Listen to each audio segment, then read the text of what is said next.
Halo, salam saudara. Renungan kita hari ini dari Amsal pasal 8 ayat 15 dan 16. Firman Tuhan berkata, karena aku, yaitu Tuhan, para raja pemerintah dan para pembesar menetapkan keadilan. Karena aku, para pembesar berkuasa, juga para bangsawan dan semua hakim di bumi.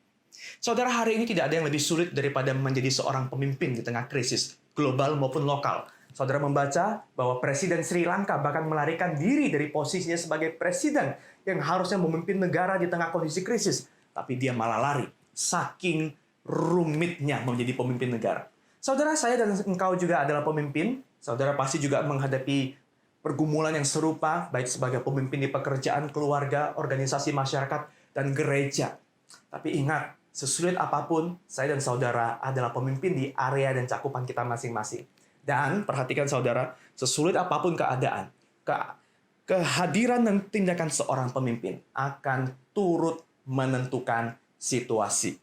Maka hari ini Hikmat Amsal berkata bahwa kita bisa memerintah. Firman Tuhan berkata pemerintahan seorang raja, bangsawan, hakim itu ada karena Tuhan.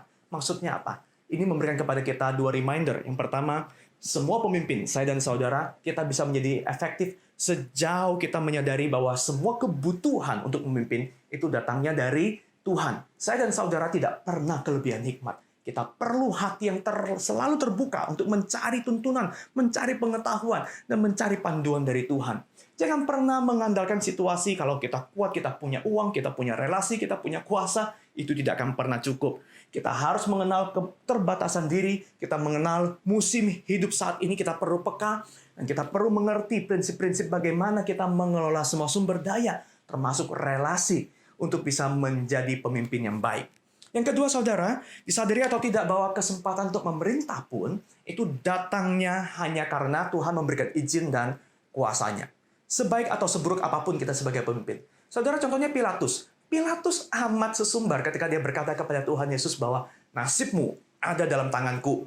Tapi Yesus menjawab bahwa engkau tidak mempunyai kuasa apapun terhadap aku jikalau kuasa itu tidak diberikan kepadamu dari atas. Dan itu terjadi ketika Pilatus akan memberikan sebuah keputusan yang paling tidak adil. Saudara, bahkan pemimpin yang tanpa nilai dan kebijaksanaan pun, dia memerintah itu karena Tuhan memberikan izin dan wewenangnya, ya.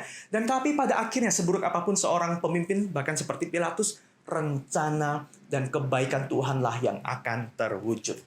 Refleksinya begini, saudara. Sebagai pemimpin, saya dan saudara, daripada mengeluhkan keadaan, mari kita menggerakkan orang-orang yang kita pimpin untuk melihat kepada Tuhan. Sehingga hati yang berserah, hati yang menyerah, hati yang bersyukur, hati yang lebih banyak berdoa meminta hikmat bijaksana agar kita ini bisa menghadirkan situasi yang damai dan membawa kekudusan Tuhan di tengah situasi yang tidak mudah. Yang kedua, saudara, sebagai orang yang sudah bergumul dengan keadaan, mari berikan doa, bukan celah.